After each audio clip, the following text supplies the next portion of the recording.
In those early post-war years, most people were interested in practical low-cost cars. As a manufacturer of exclusive sports cars, Porsche first had to gain a place for itself on the market and fight for motorsport success as well. In 1951, French drivers Auguste Vuillet and Edmond Mouche won the up to 1.1-liter class at the Le Mans 24-hour race in a 356 SL. As well as innumerable national sports car championship wins, top drivers such as Stirling Moss or Hans Helma were signed up to drive the cars, scored many major international victories. In prestigious events such as Le Mans, the Carrera Panamericana, the Mille Miglia, or those held at the Nürburgring, the lightweight, maneuverable, and extremely reliable Porsches were always among the favorites for a class win.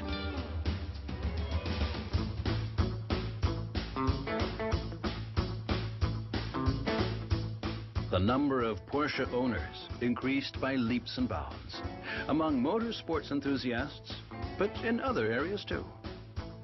During the first few years, the small group of customers in Germany was largely made up of amateur competition drivers from the aristocracy and other wealthy businessmen.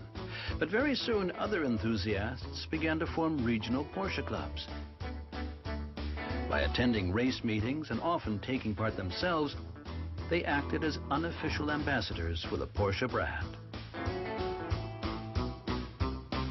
From the very earliest days, a climate of partnership and goodwill grew up between the Porsche company and its customers, who saw themselves as members of the Porsche family. The first Porsche club was founded in 1952, with many others following in later years.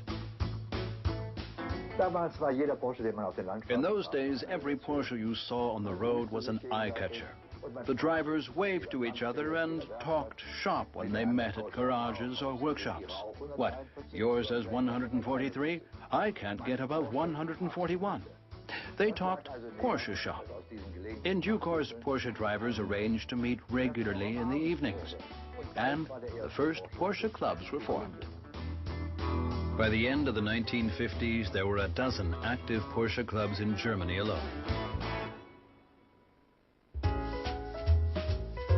In these early post-war years, the market for Porsche's exclusive sports cars was still very limited in volume in Germany and in other European countries too.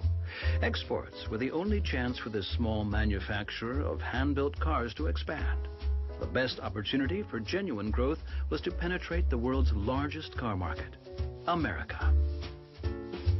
A decisive meeting took place in 1950 at the Paris Motor Show between Professor Ferdinand Porsche and the American car dealer Maximilian E. Hoffman, who imported various European makes of car and sold them through his own dealer network on the east coast of America.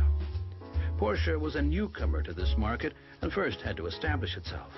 Even more than in Europe, motorsport proved to be the most important publicity medium. Win on Sunday, sell on Monday was one of the slogans of the American car trade. A race victory was the best possible way to tempt potential customers into the showrooms.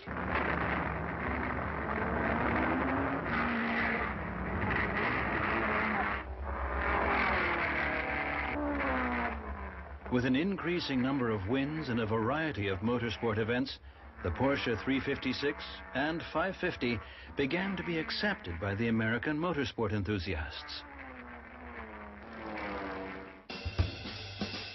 Porsche's sales figures confirmed the success of this approach.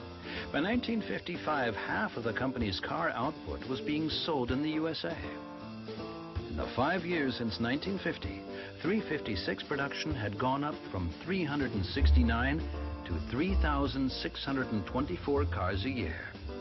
And the Porsche 356 had become a cult car among American sports car enthusiasts.